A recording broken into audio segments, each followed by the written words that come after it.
Hello বন্ধুরা, আমি সন্দীপ আর আপনারা দেখছেন আমার চ্যানেল ট্রাভেল উইথ পাল। এই চ্যানেলের আরও একটি নতুন ভিডিওতে আপনাদের সকলকে স্বাগত। আমি এখন আছি বকখালিতে আর দারুণ এনজয় করছি। এই ভিডিওতে আমি আপনাদের দেখাবো কিভাবে বকখালি আসবেন, কোথায় থাকবেন, কিভাবে ঘুরবেন, এই সব কিছু। তো আর কথা না বাড়িয়ে শুরু করা যাক বকখালি সফরনামা। বহুদিন ধরে বহু ক্রোশ দূরে, বহু ব্যয় করি বহু দেশ ঘুরে, দেখিতে গিয়েছি পর্বতমালা, দেখিতে গিয়েছি সিন্ধু।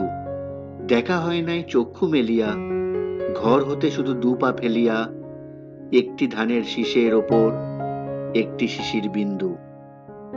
রবি ঠাকুরের এই কবিতার লাইনের মতোই দেশ বিদেশ ভ্রমণের ভিড়ে ঘর হতে শুধু দু পা ফেলিয়া যাওয়ার কাছের জায়গাগুলোই থেকে যায় উপেক্ষিত।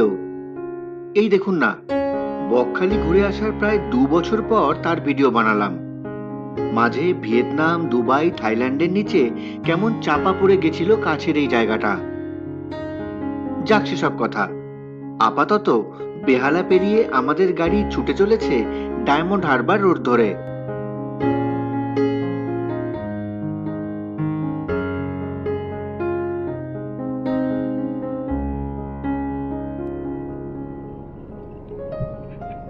গুড মর্নিং ফ্রেন্ডস, আমরা এখন ডায়মন্ড হারবার রোড ধরে পশ্চিমবঙ্গের দক্ষিণ দিকে এগিয়ে চলেছি।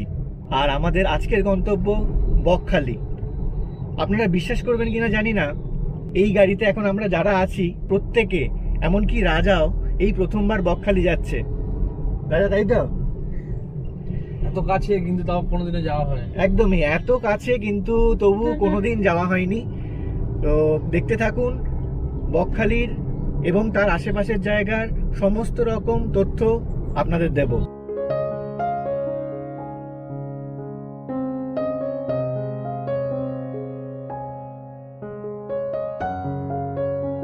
আর 10 মিনিটের মধ্যেই আমরা ডায়মন্ড হারবার ঢুকবো এবং সেখানেই ব্রেকফাস্ট করব।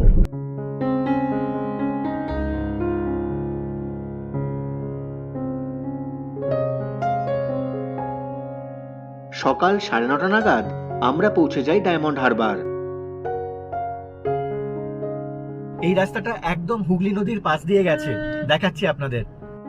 সত্যি, রোদ ঝলমলে দিনে নদীর সাথে সমান্তরালে এমন রাস্তা দিয়ে যেতে বেশ ভালো লাগছে। স্বতঃস্ফূর্তভাবে মুখ দিয়ে একটাই কথা বেরিয়ে আসে, আই লাভ ডায়মন্ড হারবার।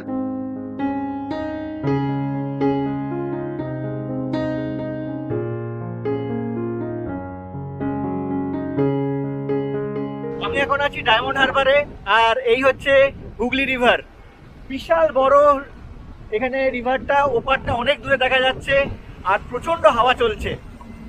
নদীতে অনেক ছোট ছোট জাহাজ যাচ্ছে, দেখতে পাচ্ছেন হয়তো। আর এইখানে আমরা দাঁড়িয়েছি ব্রেকফাস্টের জন্য। ডায়মন্ড হারবার হুগলি নদীর ধারে এসে ডিম টোস্ট খাচ্ছি, আর সাথে গরম গরম ঘুগনি।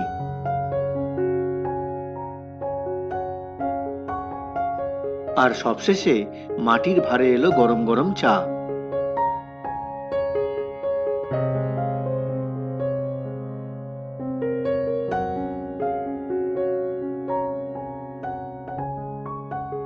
হুগলি নদীর ঠিক অপোজিটে এদিকে হচ্ছে ডায়মন্ড হারবার সার্কিট হাউস। আর আমরা যেখানে ব্রেকফাস্ট করছিলাম সেই দোকানটা পেরিয়ে সাগরিকা হোটেল। ডায়মন্ড হারবারে ব্রেকফাস্ট করে এবং নদীর ধারে অনেকটা সময় কাটিয়ে আমরা এখন রওনা দিলাম আবার বকখালির পথে। ডায়মন্ড হারবার থেকে বকখালির দূরত্ব 80 কিলোমিটার।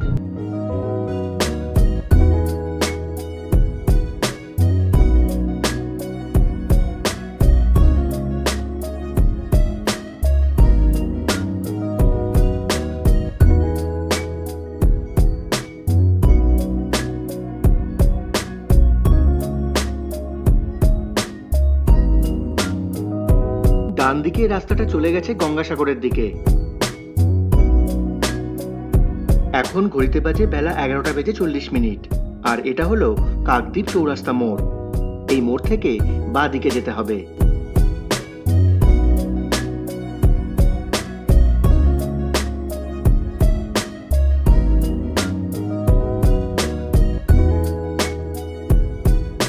ঘড়িতে সময় বলছে দুপুর 12টা। আর গাড়ি উঠছে হাতানিয়া দোয়ানিয়া ব্রিজের ওপর। 340 মিটার দীর্ঘ এই ব্রিজটি হাতানিয়া দোয়ানিয়া নদীর ওপর অবস্থিত, যেটি নামখানা ও নারায়ণপুরের মধ্যে যোগাযোগ রক্ষা করছে। 2019 সালে সেতুটির উদ্বোধন করা হয়। তার আগে অবধি বকখালি যেতে হলে হাতানিয়া দোয়ানিয়া নদী ফেরিতে পেরোতে হতো। উপরের সাইনবোর্ড বলছে বকখালি আরো 24 কিলোমিটার।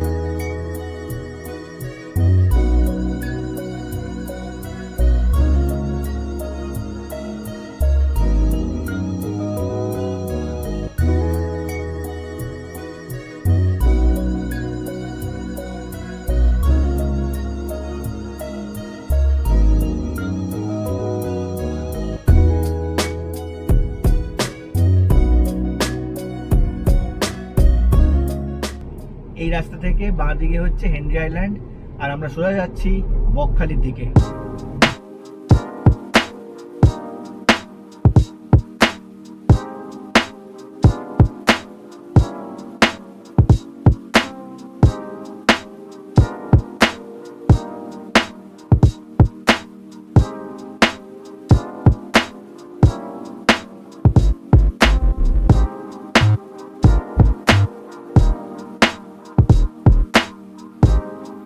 আমাদের বুক করা হোটেল বলাকা লজের সামনে যখন গাড়ি এসে থামলো, ঘড়িতে তখন বাজে দুপুর 12:30।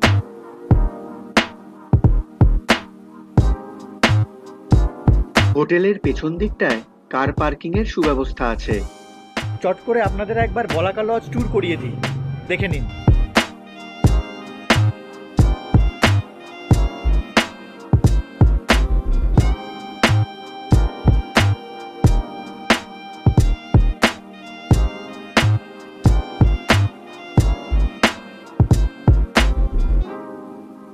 দাদা, আপনার নামটা বলবেন প্লিজ। আমার নাম সন্তোষ দাস। আচ্ছা, আপনি হচ্ছেন এই বলাকা টুরিস্ট লজের ম্যানেজার। ওকে, এই লজে কখানা ঘর আছে? 40খানা ঘর ভাড়া দেওয়া হয়। 40টা ঘর ভাড়া দেওয়া হয়, সবকটাই এসি? সব কিছু। আচ্ছা, আর এখানকার চেক ইন আর চেক আউট টাইম কখন? চেক ইন টাইম 12টা, চেক আউট টাইম 11টা। আমরা আছি 102 নম্বর রুমে।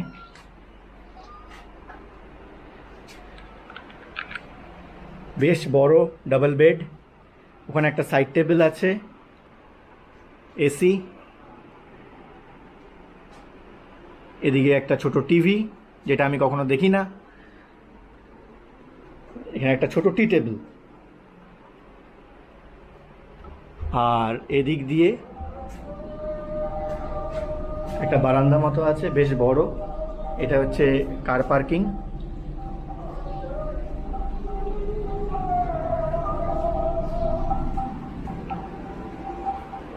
আর এদিকে বাথরুম, গিজার,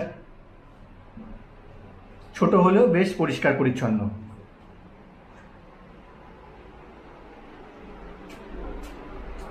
এখানে হ্যাঙ্গারও দেওয়া আছে।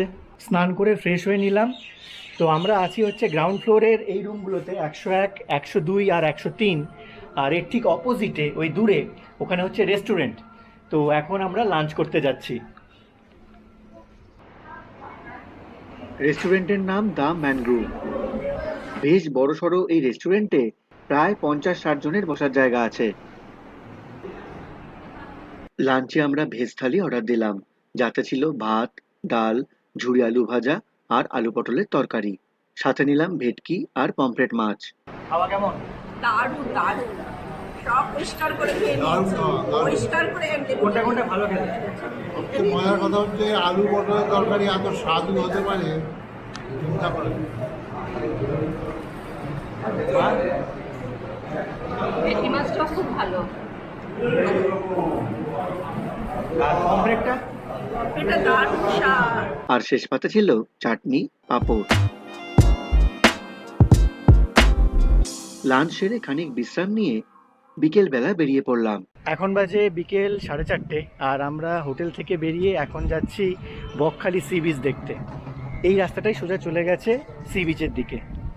সি বিচ যাওয়ার পথে রাস্তার বাঁদিকে WBTDCL এর বালুতর ট্যুরিজম প্রপার্টি দেখতে পাওয়া যায়।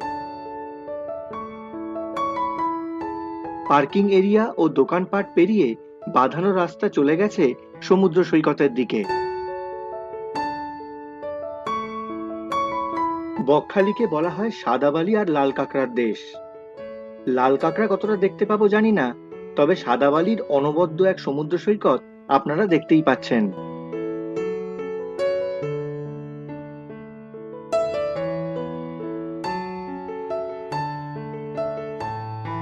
নির্দিষ্ট দূরত্বে দাঁড়ানো আইসক্রিমের ঠেলাগাড়ির মাঝখান দিয়ে দেখতে পেলাম বিচে বসার জন্য চেয়ার সাজানো আছে।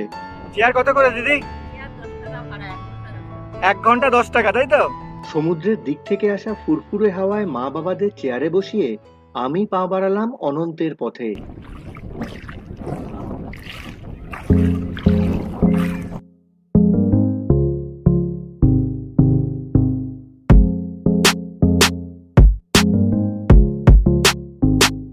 আমি এখন আছি বকখালি বিচে, আর এখানে বীজটা একটু ঢালু হয়ে গেছে, সেই জন্য এখানেও জল আছে।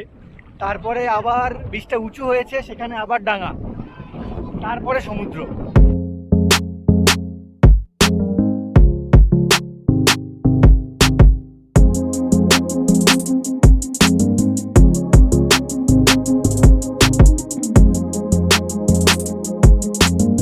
দারুণ এনজয় করছি।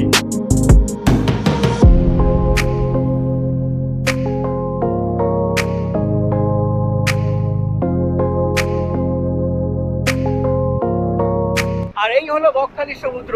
We are enjoying like anything.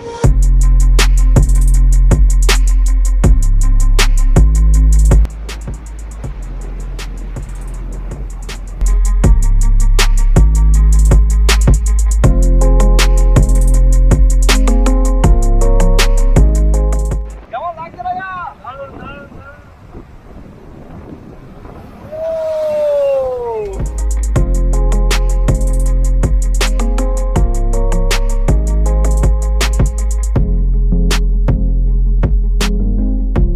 Bakkhali বিচে বিকেলটা সবাই দারুণ উপভোগ করলাম।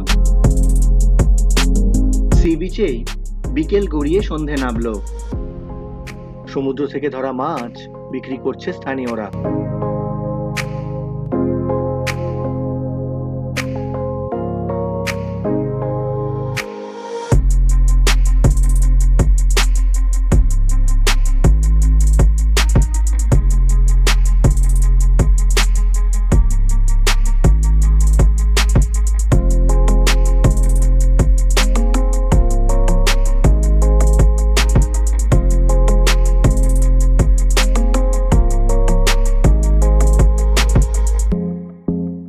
সেই নির্দিষ্ট দূরত্বে দাঁড়ানো আইসক্রিমের গাড়িতে আলো জ্বলছে।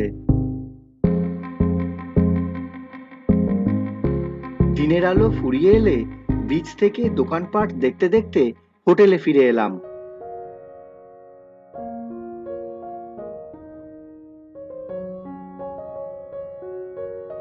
রাতে ডিনার করে আজকের মতো সমাপ্তি। আগামীকাল বকখালির আশেপাশে আর কোন কোন জায়গা ঘুরে দেখলাম তা জানতে চোখ রাখুন এই চ্যানেলে।